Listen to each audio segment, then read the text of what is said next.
आता उपसून घेतले गहू. थोड्या वेळा नितरून बांधून ठेवायचे. थोडं तेलाचं थेंब टाकायचं त्याच्यात. पूर्ण नितरले आहे. पाणी पूर्ण नितरून गेलं त्यातलं. आता हे असं बांधून ठेवू, म्हणजे मग कोंडा छान निघून जातो. आपण ही गव्हाची खीर छान करणार आहे नागपंचमीला. असे पॅक बांधा. हे गहू असे कॉटनच्या कपड्यावर सुकवून घेतले. आता हे मिक्सरमधून हळूहळू फिरवायचे.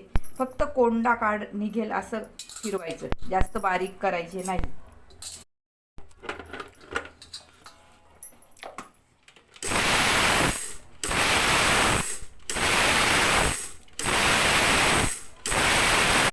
असे बारीक असे झाले. थोडं सुकू दिलं का पाखडल्यावर आपाप कोंडा, असं केल्यावर आपाप कोंडा पुढे येतो. सुकू द्यायचे थोडा वेळ, हवेत सुकायला ठेवायचे. कोंडा काढून घ्यायचा, असं पाकडून पूर्ण कोंडा काढून घ्यायचा, म्हणजे खीर छान लागते. असं 2 ते 3 चमचे तूप टाकायचं आणि हे परतवून घ्यायचं त्याच्यात. आणि कुकरला शिजायला लावून द्यायचं. 2-3 शिट्ट्या द्यायच्या. चांगले शिजू द्यायचे ते गहू. 3-4 शिट्ट्यांनी चांगले शिजतात. गाळ उतरायचे. चांगले लाल परतवून घ्यायचे.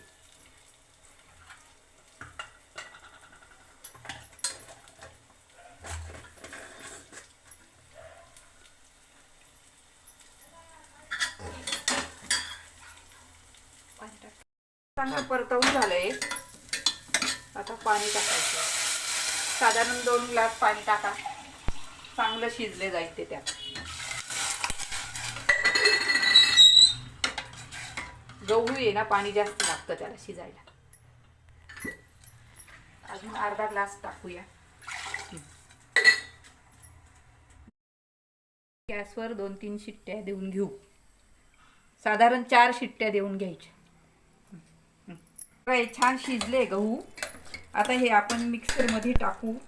हे सगळं आदल्या दिवशीच करायचं, कारण नागपंचमीच्या दिवशी आपल्याला मिक्सर लावता येत नाही. त्याच्यामुळे हे करून 12च्या आत देवाला नैवेद्य दाखवावा लागतो ना. गहू पण आधीच धुवावे लागतात.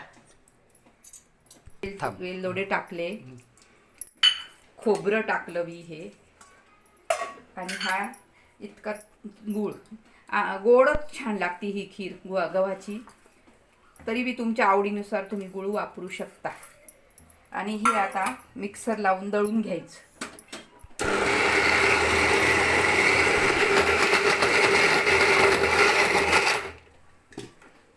थांबा, पाणी टाकते. एकूण दळून घेऊया.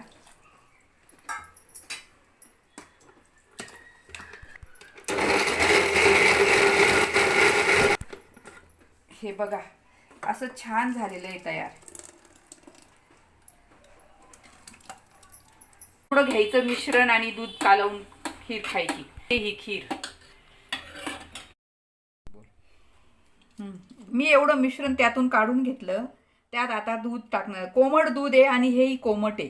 गरम गरम टाकायचं नाही, खीर खराब होते. टाकायचं आणि मिक्स करायचं. जेवताना गरम करून घ्यायची खीर. खूप छान लागते ही खीर. फार चविष्ट लागते, पौष्टिक पण खूप आहे. बनवा तुम्ही. आणि व्हिडिओ आवडल्यावर लाईक करा, सबस्क्राईब करा.